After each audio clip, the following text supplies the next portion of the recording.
भाई आज हम देखने वाले हैं इस वीडियो में एक पाकिस्तानी लड़के ने 48 डेड बॉडियों को कब्र में जाके रेप किया, यानी कि बलात्कार किया। बहुत ही ज़्यादा ये वीडियो वायरल हो रही है दोस्तों। आज पूरी वीडियो आप देखना कि उसने कैसे बलात्कार किया, पूरी कहानी हम आज इस वीडियो में जानेंगे। तो चलो हम करते हैं वीडियो को स्टार्ट। वीडियो को पूरा एंड तक देखना, तभी आपको कहानी समझ में आएगी। तो चलिए करते हैं हम शुरू। आज की कहानी सरहद पार पाकिस्तान से है। आज की कहानी सुनने के बाद आपको यकीन नहीं होगा कि ऐसा भी कभी हो सकता है। ये कहानी आपको बेचैन कर देगी और सोचने पर मजबूर कर देगी कि क्या वाकई में एक इंसान इस हद तक गिर सकता है अपनी ख्वाहिशों को पूरा करने के लिए। मगर बड़े अफसोस की बात है कि ये सच है और इस बात ने पूरी इंसानियत को शर्मसार करके रख दिया। तो चलिए शुरू करते हैं आज का ये एपिसोड। पाकिस्तान कराची में एक जगह है लियाकताबाद।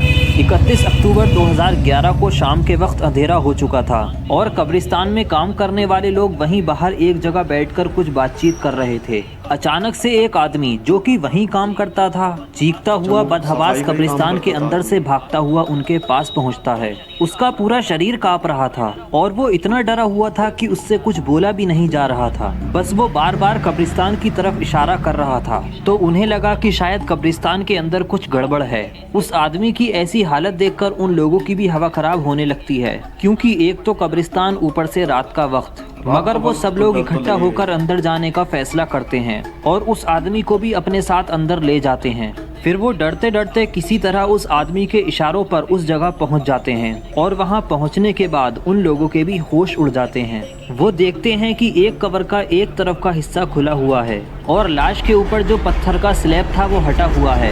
उन्हें कुछ समझ नहीं आता। फिर वो उस आदमी से पूछते हैं कि आखिर हुआ क्या है। फिर जब वो पूरी कहानी सुनाता है तो लोगों को इतना गुस्सा आता है कि वो उस शख्स को वहीं मार देते। लेकिन फिर वहाँ किसी तरह पुलिस बुलाई जाती है और पुलिस उसे अरेस्ट करके अपने साथ ले जाती है। उसके बाद जब पुलिस स्टेशन में उससे पूछताछ की जाती है तब वो पूरी कहानी शुरू से सुनाता है।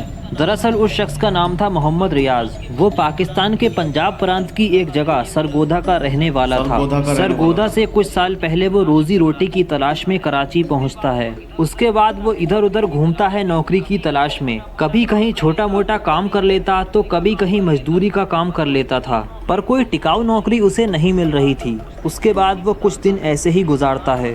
इस दौरान वजीरा नाम के एक शख्स से उसकी दोस्ती होती है। वजीरा वहीं लियाकताबाद के एक कब्रिस्तान में खुदाई और कब्र पर पानी डालने का काम करता था।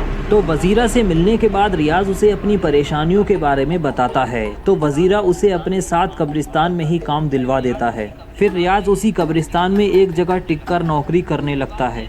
उसके बाद जैसे जैसे वक्त बीतता है तो धीरे धीरे उन दोनों में दोस्ती गहरी हो जाती है। फिर रियाज ने अपने बयान में बताया कि उसने कुछ दिनों बाद कुछ अजीब सी चीज़ें देखी। उसने बताया शाम के वक्त जब भी कोई ताज़ी लाश उस कब्रिस्तान में दफनाई जाती थी, उसके बाद वजीरा उस कब्र का एक तरफ का हिस्सा खोलता था और उसके अंदर जाता था और थोड़ी देर बाद वापस बाहर आकर उस कब्र को वैसे ही बंद कर देता था जैसी वो पहले थी। पहले तो वो कुछ दिनों तक उसे ऐसा करते हुए देखता रहा, पर एक दिन उसने उससे पूछा कि तुम ये क्या करते हो कब्र को खोदकर। और क्योंकि अब दोनों की दोस्ती काफ़ी गहरी हो गई थी तो वजीरा ने उसे सारी कहानी बयां की और फिर उसने उसे भी अपने साथ उस काम में शामिल कर लिया और फिर दोनों मिलकर वो काम करने लगे। उसके बाद अब दोनों की नज़र असर के वक्त जो नमाज होती है, यानी कि शाम के वक्त, दरअसल इस्लाम में 5 वक्त की नमाज पढ़ी जाती है और जो असर की नमाज होती है वो शाम को लगभग 4 से 5 बजे के वक्त पढ़ी जाती है। तो दोनों रोज़ असर की नमाज का इंतज़ार करते थे और उस वक्त जो भी लाश कब्रिस्तान में दफनाने के लिए आती थी दोनों उस पर नज़र रखते थे। फिर दोनों उस लाश की पहचान करने की कोशिश करते थे कि ये लाश मर्द की है या किसी औरत या लड़की की है। पर लाश की पहचान करने के लिए उन्हें ज़्यादा मेहनत नहीं लगती थी, क्योंकि मुस्लिम रीति रिवाज के हिसाब से अगर वो किसी महिला की लाश है तो उस कब्र पर एक चादर डाल दी जाती है और वो चादर एक निशानी होती थी कि ये लाश किसी महिला या किसी लड़की की है। उस चादर को देखकर दोनों समझ जाते थे कि ये लाश किसी औरत या किसी लड़की की है और उससे भी ज़्यादा ये इस बात का ख्याल रखते थे कि उस लाश को असर के वक्त यानी शाम को 4 या 6 बजे के बीच दफनाया गया। सुबह या दोपहर में दफनाए गए मुर्दों पर ये बिल्कुल ध्यान भी नहीं देते थे। तो लाश को जब वहाँ लाया जाता था उसके बाद उसे कब्र में दफनाते थे, जिसमें 2 से 3 घंटे का वक्त लगता है और फिर सब लोग धीरे धीरे करके अपने घर चले जाते थे। फिर ये दोनों अपना अपना काम शुरू करते थे। उनमें से एक उस कब्र के पास जाता और उस कब्र के पैर वाले हिस्से की तरफ से उसे खोदना चालू करता और बस इतना खोदता कि उसमें एक आदमी घुस सके। उसके बाद उस कब्र पर पत्थर के स्लैब रखे होते थे ताकि मुर्दे के ऊपर वो मिट्टी ना गिरे जो ऊपर से डाली जाती है। तो उनमें से वो एक पत्थर के स्लैब को हटाता और उस कब्र के अंदर चला जाता। फिर उस औरत या लड़की के साथ, अब इसे क्या कहा जाए, ज़बरदस्ती या बलात्कार, क्योंकि ज़बरदस्ती तो उसके साथ होती है जो इसका विरोध करे, पर वो तो पहले से ही एक लाश थी जिसको कुछ पता ही नहीं कि उसके साथ क्या हो रहा है। तो मतलब कि वो उस लाश के ज़रिए अपनी हवस को शांत करता था, उस लाश का रेप करता था। उसके बाद जब वो कुछ देर के बाद बाहर आता तो दूसरा उस कब्र में जाता और उस घिनौने काम को अंजाम देता। और ऐसा वो हर उस लाश के साथ करते जो शाम के वक्त दफनाई गई हो। और शाम का वक्त वो इसलिए चुनते थे ताकि उन्हें एकदम ताज़ी लाश मिले। और सुबह या दोपहर को वो ये काम इसलिए भी नहीं कर सकते थे क्योंकि वहाँ और लोग भी काम करते थे, इसलिए वो शाम के वक्त दफनाई गई लाश के साथ ऐसा करते थे, जिसे दफनाने में अंधेरा हो जाता था। और उस अंधेरे का फ़ायदा उठाकर ये दोनों उस घिनौने काम को अंजाम देते थे। कुछ समय बाद वजीरा की मौत हो जाती है क्योंकि वो काफ़ी नशा करता था और ड्रग्स वगैरह भी लेता था, मगर रियाज को उससे कोई फर्क नहीं पड़ता। वो अपना ये सिलसिला जारी रखता है और अब अकेले ही वो इस काम को करता रहता है। बात 31 अक्टूबर 2011 की है। शाम असर के वक्त एक मुर्दा लड़की को दफनाया जाता है और उस लाश पर भी रियाज की नज़र थी। 2 से 3 घंटे बाद जब सारे रिश्तेदार उस लाश को दफना कर और उसके लिए दुआएं पढ़कर वापस चले जाते हैं, तब रियाज उस कब्र के पास पहुंचता है और वैसे ही हमेशा की तरह उसे एक तरफ से खोलता है और उसका एक स्लैब हटाकर उसके अंदर चला जाता है। उसने अपने बयान में बताया कि जब वो उस कब्र के अंदर गया और जब वो उस मुर्दा लाश को अपनी हवस का शिकार बना रहा था तो उस दौरान अचानक से उसकी नज़र उस लड़की के चेहरे पर पड़ती है। दरअसल उस लाश के ऊपर जो चादर डाली गई थी वो उसके चेहरे से हटी हुई थी। और अक्सर ऐसा हो जाता है, लाश को कब्र में डालते वक्त कभी कभी कहीं से कपड़ा हट जाता है क्योंकि उस कपड़े को ज़्यादा टाइट करके नहीं बांधा जाता ताकि उस लाश को तकलीफ ना हो। तो जब रियाज की नज़र उसके चेहरे पर पड़ती है तो उसे पहले उसके दांत दिखाई देते हैं, फिर उसके बाद उसकी नज़र उस लड़की की आंखों पर जाती है। उसकी आंखें चमक रही थी और एक तेज रोशनी उसकी आंखों से निकल रही थी। ऐसा उसने खुद अपने बयान में साफ साफ बताया है। जैसे ही वो ये देखता है उसकी हवा खराब हो जाती है और उसे लगता है कि शायद ये लड़की जिंदा हो गई है या भूत बन गई है और अब वो बचने वाला नहीं है। वो इतना डर जाता है कि ना आँव देखता है ना ताव और वहाँ से बदहवास चीखता हुआ भागता है और उन बाकी लोगों के पास पहुंचकर अपनी कहानी सुनाता है। उसके बाद उसे पुलिस के हवाले किया जाता है। उन बाकी कर्मचारियों के पास पहले भी कब्र से छेड़छाड़ की शिकायतें आती थीं क्योंकि लाश को दफनाने के बाद उसके रिश्तेदार अगले कई दिनों तक उस कब्र पर आते थे और उस मरे हुए शख्स की शांति के लिए दुआएं पढ़ते थे। और जब उन्हें कब्र की मिट्टी को देखकर शक होता था कि जैसा हम इसे कल छोड़कर गए थे ये उससे अलग है, तो वो उस कब्रिस्तान के मुलाजिमों से इसकी शिकायत करते थे। पर उन्हें लगता था कि शायद किसी जानवर ने ऐसा किया होगा। पर जब रियाज उनके पास आया और उसने सारी कहानी बताई तब उन्हें सारा माजरा समझ आया।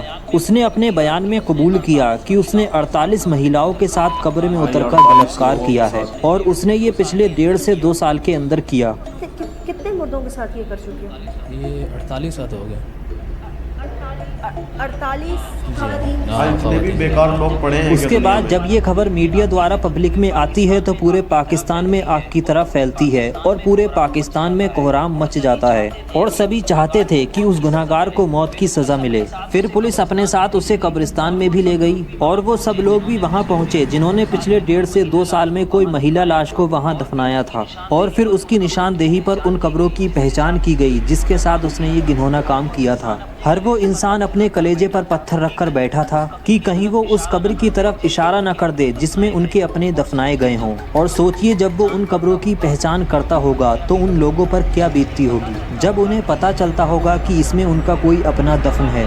उसके बाद जब ये मामला कोर्ट में पहुंचा तो हर 48 मामलों की सुनवाई अलग अलग करने का फैसला किया गया, जिनमें से 8 से 10 मामलों में रियाज को फांसी की सजा हो चुकी है। इंसान जीते जी बहुत सारे दुख, दर्द और गम सहता है, पर मरने के बाद भी उसे चैन न मिले तो इंसान जाए तो कहाँ जाए। कहते हैं मरने के बाद इंसान का इस दुनिया से कोई नाता नहीं रहता, पर इसी दुनिया के कुछ लोग उसे मरने के बाद भी चैन से नहीं रहने देते।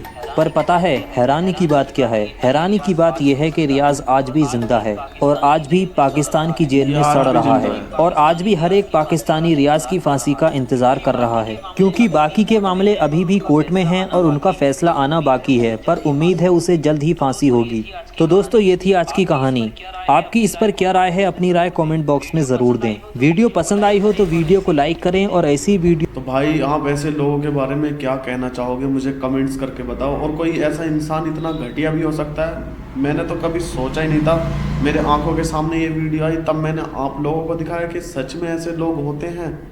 तो अगर होते भी हैं तो यार ऐसा नहीं करना चाहिए। खुदा बहुत बड़ा है, वो सब देख रहा है, एक एक चीज़ का आपको हिसाब देना है। तो दोस्तों, आप इस आदमी के लिए क्या कहना चाहेंगे, मुझे कमेंट्स करके बताएं। दोस्तों, मेरे दिल में तो इसके लिए बहुत बहुत बुरी बातें चल रही हैं, लेकिन मैं बस बयान नहीं कर सकता हूँ। मैं आप लोगों की राय जानना चाहता हूँ। आप ऐसे लोगों के लिए क्या ही कमेंट्स करना चाहेंगे, अपनी क्या ही राय देना चाहेंगे। और दोस्तों, ऐसा हमें कभी करना नहीं चाहिए। तो दोस्तों, कमेंट्स करके बताएं। और दोस्तों, शेयर कर दो सब जगह ये वीडियो, कि किसी के मन में ऐसे ख्यालात भी अगर आ रहे हो तो वो ना करे, क्योंकि खुदा बहुत बड़ा है, वो सब देख रहा है। दोस्तों, ऐसा कभी ना करे। दोस्तों, सब में फैला दो, क्योंकि किसी के दिल में अगर गलत ख्याल चल रहे होंगे तो इस वीडियो को देखकर सुधर जाएगा। और खुदा से डरो दोस्तों। तो चलो, मिलेंगे हम ऐसी ही कुछ वीडियोस में, ऐसे ही कुछ केसेस में लेके दोस्तों।